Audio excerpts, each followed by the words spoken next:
next speaker on the list is Dr. Nong Hong.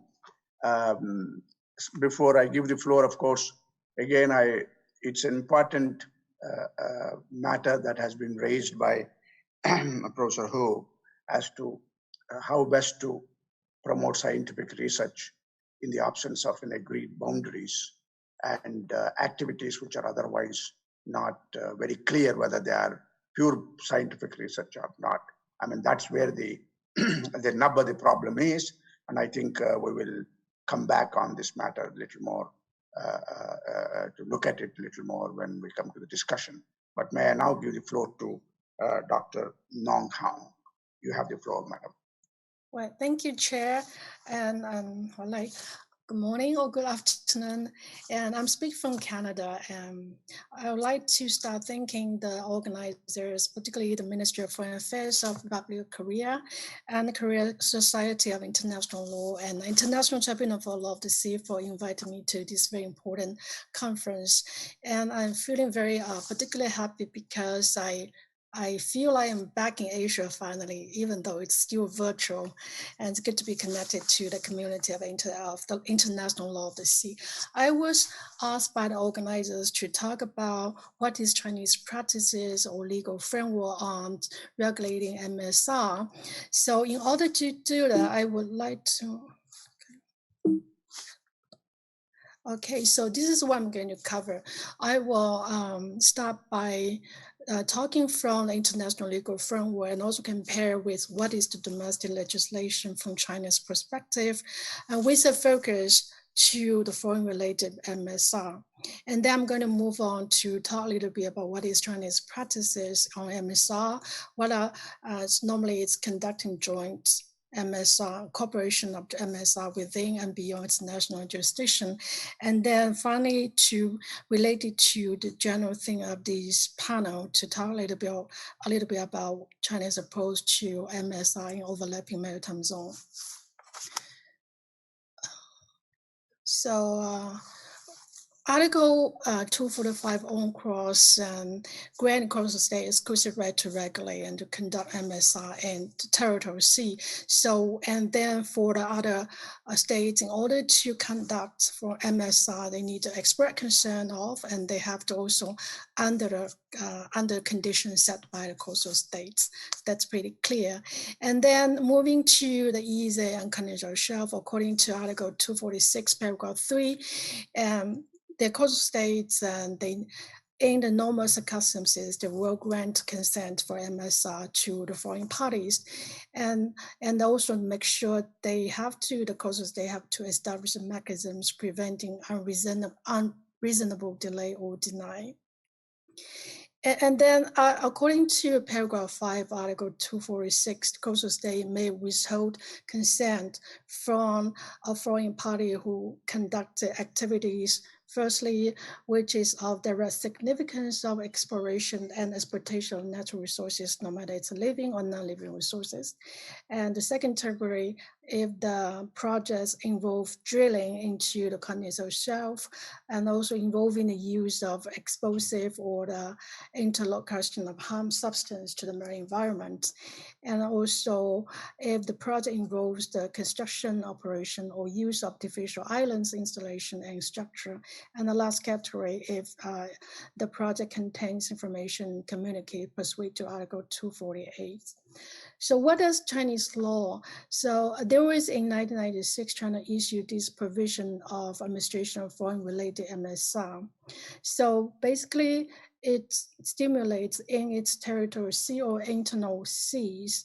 According to Article 4 of this 1996 provisions, the foreign party, they have to conduct an MSR in cooperation with the Chinese party.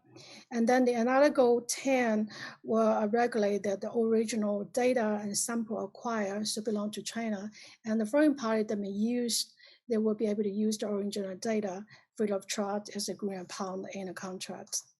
And then there's another article regulating the foreign related MSR in areas under Chinese jurisdiction, such as the EEZ or continental shelf.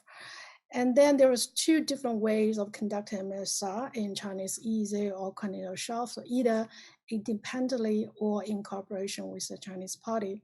And they have to be conducted subject to approval of the State Administrative Department of Foreign Affairs and reported to the State Council for approval, and also should be conformity in laws and regulations of China.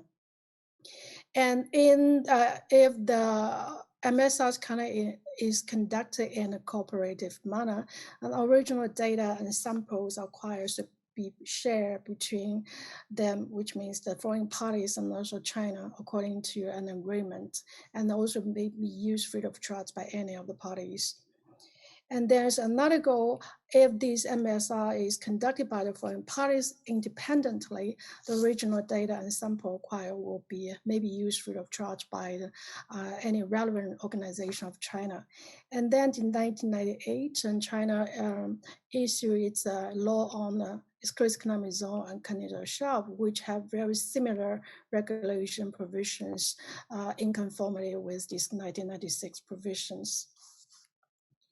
So the question here is, when these 1996 provisions on regulating foreign-related MSR, if it has a conflict with international treaty concluded or cited by China, such as the UNCLOS, and the provisions of this international treaty shall apply, except those that China has made reservation.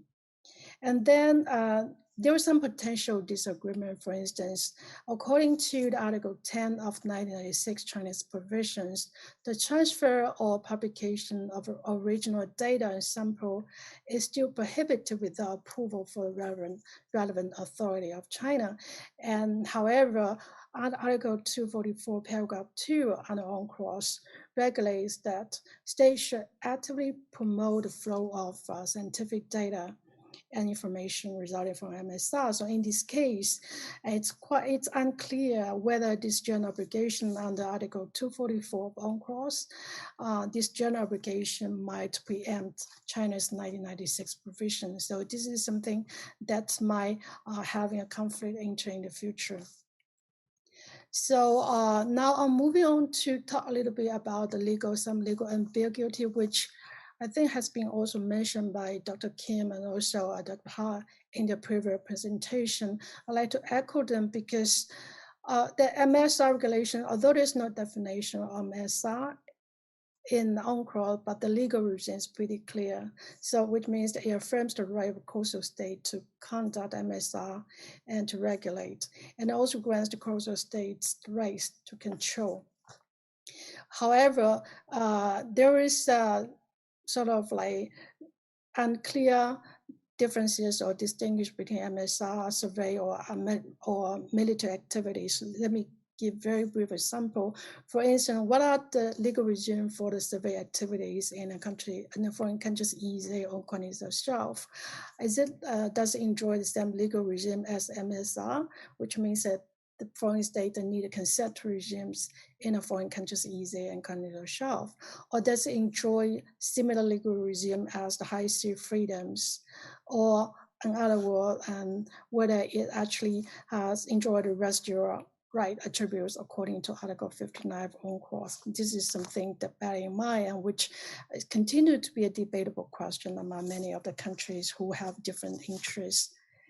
And then another question, the broader area of military activities, which may include, for instance, military marine data collection or naval ocean geography survey, intelligence gathering, surveillance, and reconnaissance. And all those activities, among others, will belong to the category of military activities. So the legal regime of military activities in other like territorial sea or continental zone or even the straits, it's much more clear than the legal regime of military activity in the EEZ. So the controversy, there's many controversial issues with regard to the military activities in the foreign countries EEZ. And one example, for instance, the military activities using the same type of vessels, aircrafts, and the same equipment, but they are collecting the same data MSR. So in this case, and what kind of legal regime should apply to this kind of activity? Because I think different states that have different practices and regulations, particularly on these mentioned issues. I trying to put into different categories. For instance, countries, there's some country who states the worship other states that need permission in terms of in order to conduct right of innocent passage in their territorial sea. However, some countries, like including China, they need prior notification. They don't need permission, but they do need prior notification to exercise the right of innocent passage in China's territorial sea. In some countries, for instance, like UK, Finland, Germany, Italy, they do permit to worship other states, allow other states to have the same right of innocent passage in their own territorial sea. And then other countries, they reserve the right to legislate on the right of innocent passage for worship of other states in their territorial sea. And then moving to the jurisdiction in the EEZ, some countries, including, for instance, Bangladesh, Brazil, India, Malaysia, Pakistan, among others, they do require other states to require other states to get permission from them to conduct military activities in the EEZ. And countries like Germany, Italy, Netherlands, and UK, they in their regulation, all states enjoy the freedom of conduct military activity in the EEZ. So different countries have different practices and regulations. So, and then they come to the question, it's very interesting, the views, there are different views on the relationship between jurisdiction on scientific research and military survey in the EEZ. And those views are different among states and scholars. So I would like to bring one example, for instance, how to define MSR. And there was a view looking at, for instance, they hold a view that all activity for the purpose of increasing mankind's knowledge and also marine movement should be classified MSR. So, but in this case, because MSR conducted in EEZ must have prior consent of the relevant coastal state. So it's kind of like very tricky when to define the jurisdiction of MSR and jurisdiction on regulating military activity or military space is quite different. And then it's hard to, I believe, it's hard to distinguish between the pure MSR and applied scientific research from other activities such as hydrographic survey and military survey. And that is why every time when like China and the United States, and not only the two countries, many other countries, when they argue about the definition of freedom navigation in the EEZ of another countries, actually the essence is not really about freedom navigation. It's actually about the different interpretation of whether sometimes some kind of military survey, whether there will be regarded as MSR, which will need the prior consent from the coastal state. I think that resulted in many of the many of the very tricky cases, such as the Bodies case and impeccable case between China and the United States. And this is not universal. This is not only unique for China and the United States, that's unique for a lot of countries who have different views on these issues. Then I would like to move on to talk a little bit about China's practices in terms of conducting bilateral cooperation or MSR.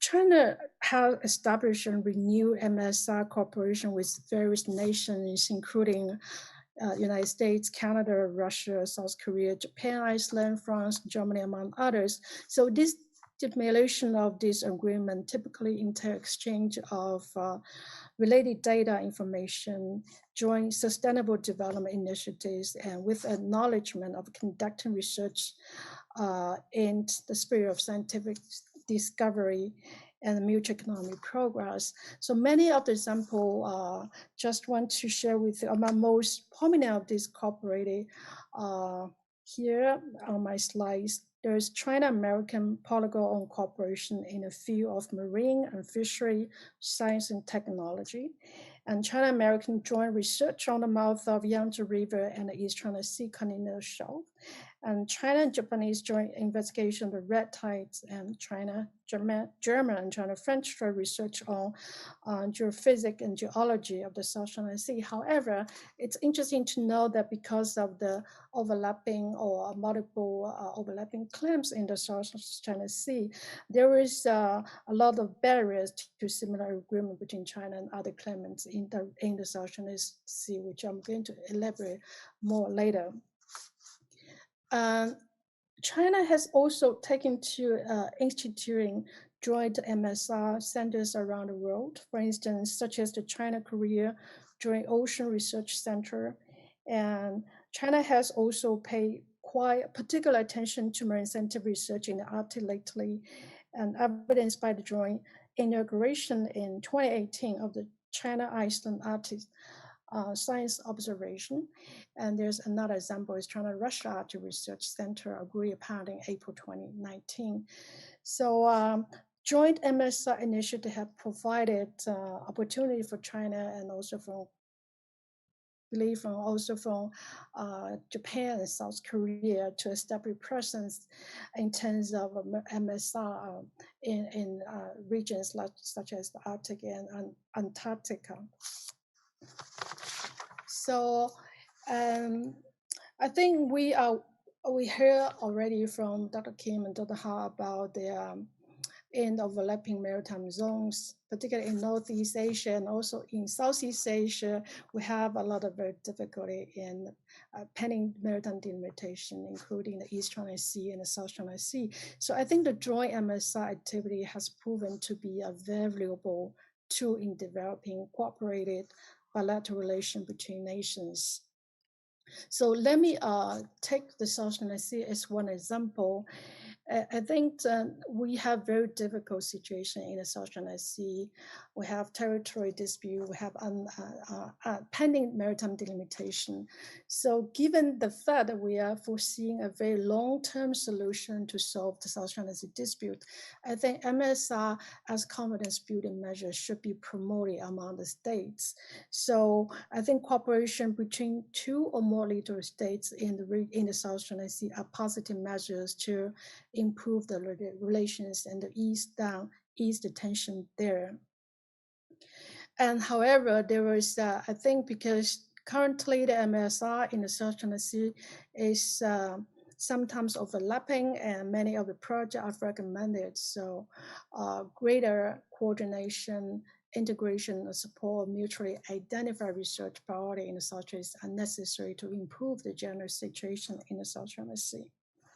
However, we should not ignore the existing challenges. For instance, political will. It's important to demonstrate to all the parties involving parties that promoting MSR in the South China Sea is of mutual benefit, and it won't endanger national maritime sovereignty or interest of any of the claimant states. So it's very important to convince political policymakers that conducting MSR through a joint cooperation manner is beneficial for them. For the region. And secondly, it's about the source of financial support. Currently, the majority of the original MSR cooperation in the South China Sea are financially supported by, for instance, international organizations, including UNEP and GEF, or extra-regional states, including the United States.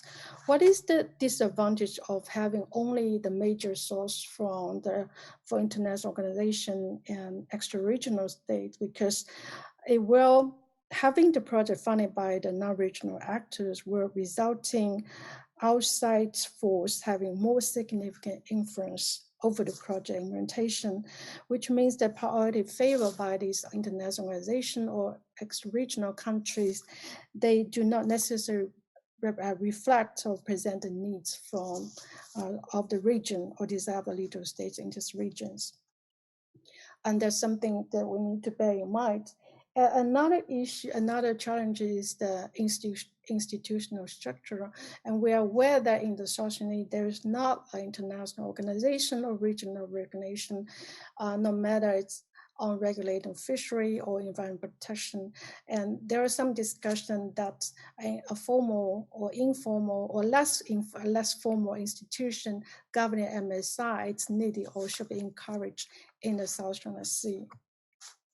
And then I'd also like to mention about, I think we heard about consistency, transparency being raised by our previous speakers. So that same principle should apply in the South China Sea. So I would suggest that to improve the regulatory consistency and increase transparency and also enhance the predictability within the South China Sea can be a substantial basis for long-term MSR access to the region, no matter it's between the littoral states and also between or cooperation between the littoral states and external countries. I think with that, I would like to conclude my presentation. Look forward to your comment and question. Thank you. That's you, Chair.